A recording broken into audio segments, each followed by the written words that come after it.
Hello មេថ្ងៃនេះមកលេងដងវត្តម្ដងមើលបងប្អូនថ្ងៃសូមថតពីក្រោយម្ដងថ្ងៃនេះ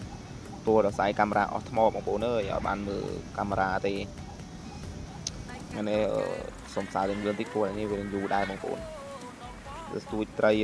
ឡាប់យ៉ាបងប្អូនត្រីឡាប់យ៉ាតែវគ្គនេះត្រីកាបចូលបងប្អូនត្រីកាបចូលគីឡូធំដែរហ្នឹងត្រីកាបចូលគីឡូត្រីកាបបងប្អូនចូលប្រហែលជា3គីឡូបងប្អូនអើយនេះកន្លែងនេះបងប្អូននេះស៊ីវត្តកន្លែងអូណវិធីខ្ញុំបលេងខ្សែបងប្អូននេះខ្ញុំបលេងដងសិន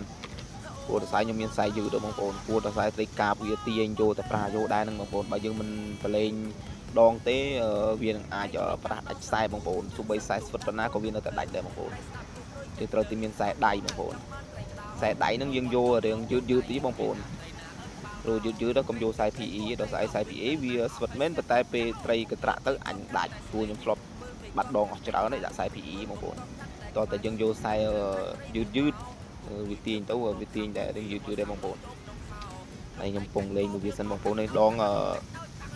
ម៉ែត្រជាងបងប្អូននេះ2ម៉ែត្រ7ទេបងប្អូននេះអត់សូវវែងទេបងប្អូនខ្ញុំលេងតែដងខ្លីៗទេបងប្អូន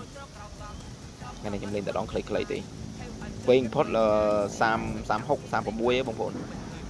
វែងផុតថ្ងៃនេះមកឈុតមកបងប្អូនហ្នឹងនេះមានតែដាក់ឌូសមានតែអីមកមានដាក់អង្គុយឲ្យស្រួលតិចជាងមកជួយក្នុងពេកនេះបងប្អូនអានេះប្រភេទត្រីកាបងប្អូនហើយជា3គីឡូ3គីឡូឬ3គីឡូគត់បងប្អូន3គីឡូគត់តែវាកម្លាំងដែរបងប្អូន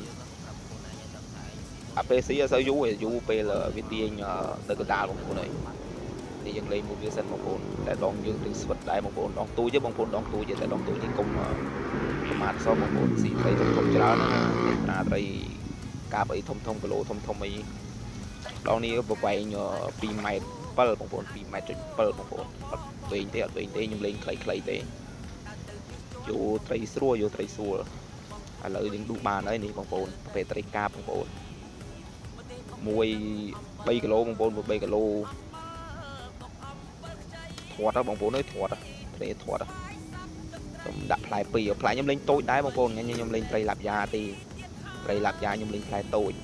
ព្រោះត្រីឡាប់យ៉ាវាស៊ីបិចតែវាចូលត្រីកាបងប្អូននេះខ្ញុំត្រូវការត្រៃដល់ស្អីខ្លាច់ចូលដៃបងប្អូនលើបានហើយធាត់ណាបងប្អូនអើយនេះត្រីកាមូលផ្លាញ់វីដេអូមានតែប៉ុណ្្នឹងឯងបងប្អូនជួយ follow ម្នាក់មួយផង